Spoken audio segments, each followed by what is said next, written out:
Assalamualaikum warahmatullahi wabarakatuh. Di sini kita akan melakukan praktikum pengukuran kebulatan. Di sini modul yang kita gunakan adalah ini. Coba dilihat.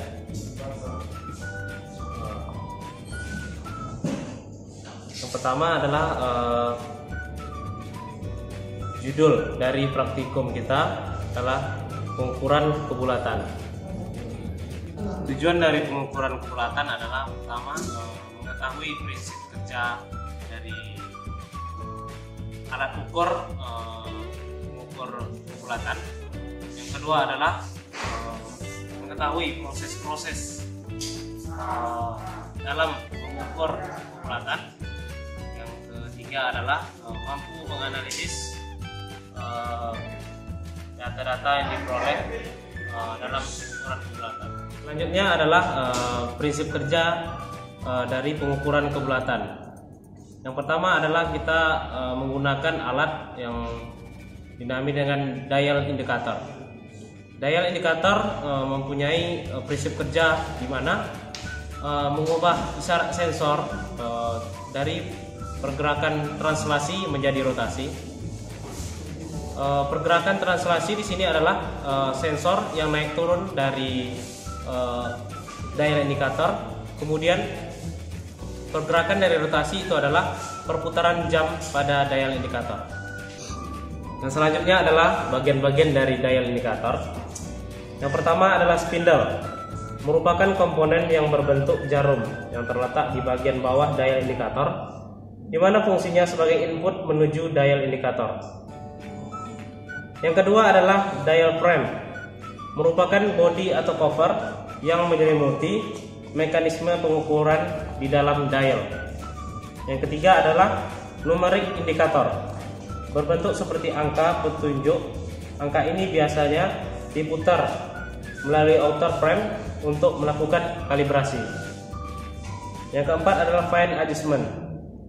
Komponen ini berbentuk seperti shaker untuk mengatur kekencangan outer frame, sehingga ketika dial sudah dilakukan kalibrasi, angkanya tidak berubah. Yang kelima adalah long pointer. Long pointer ini adalah jarum petunjuk ini akan bergerak menuju angka di sekitar numeric indikator sesuai dengan pergerakan spindle. Yang keenam adalah short pointer, merupakan jarum petunjuk kecil terletak di bagian dalam yang akan menunjukkan angka 1 saat long pointer berputar satu putaran. Yang ketujuh adalah dial holder, merupakan rangkaian pemegang dial indikator, biasanya terdiri dari dua lengan yang dapat diposisikan untuk mengubah sudut dial indikator. Yang terakhir adalah magnetic dial indikator. Komponen ini adalah sebuah tatakan magnet yang mampu menjaga dial indikator tetap berdiri meskipun dalam keadaan miring. Yang selanjutnya adalah alat dan bahan. Yang pertama, alat yang digunakan adalah dial indikator. Yang kedua adalah spesimen ukur. Yang ketiga adalah V-block, tempat diletakkannya spesimen ukur. Selanjutnya adalah dial holder, yaitu rangka pemegang dari dial indikator. Selanjutnya ada meja untuk meletakkan dial indikator.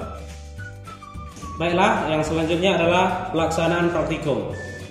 Yang pertama adalah benda ukur diberi tanda pada pinggirnya dan diberi nomor searah jarum jam 1 sampai dengan 12. Sudah diberi tanda.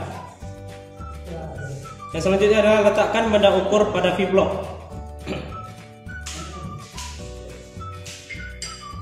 Kemudian diatur sehingga sensor jam ukur menempel pada permukaan benda ukur, yaitu pada posisi nomor 1.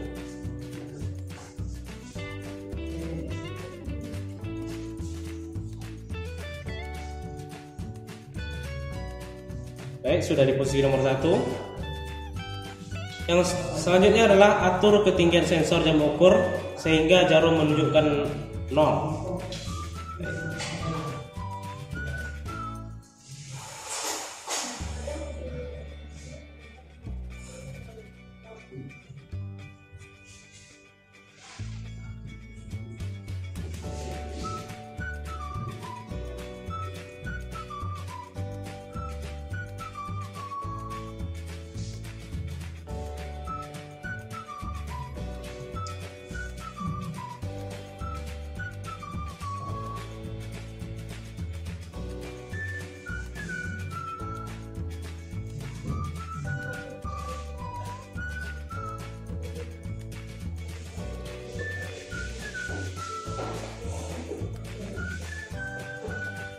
Jarum sudah menunjukkan angka 0. Yang selanjutnya adalah ulangi prosedur nomor 4 sampai seluruh posisi benda ukur diperiksa. Dilakukan oleh dua pengamat. Yang pertama adalah pengamat A, yang kedua adalah pengamat B. Lakukan pengukuran dengan cara membalik arah putaran benda ukur dari nomor 12 sampai 1.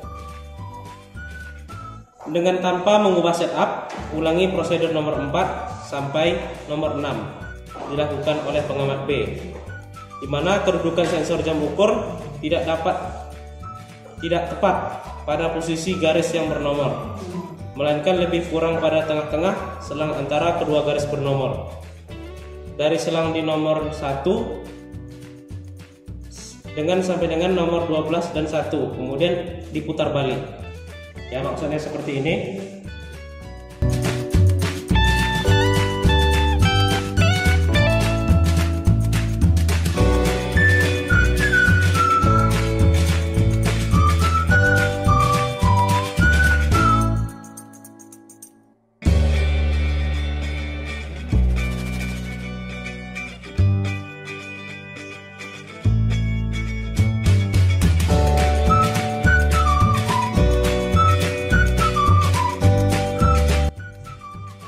Putar spesimen dari nomor 1 ke nomor 2. Baca kedudukan dari jarum jamnya. Di sini menunjukkan minus 0,02. Selanjutnya putar ke angka nomor 2. Lalu baca kembali kedudukan dari jarum jam.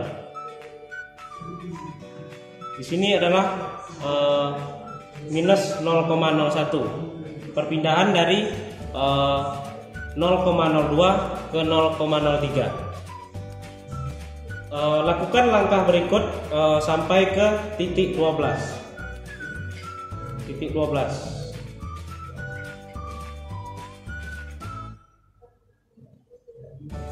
Setelah mencapai titik 12, pengujian atau pengukuran dilakukan dengan membalik arah putaran dari nomor 12 ke nomor 1. Per titik catat berapa hasil dari pengukuran.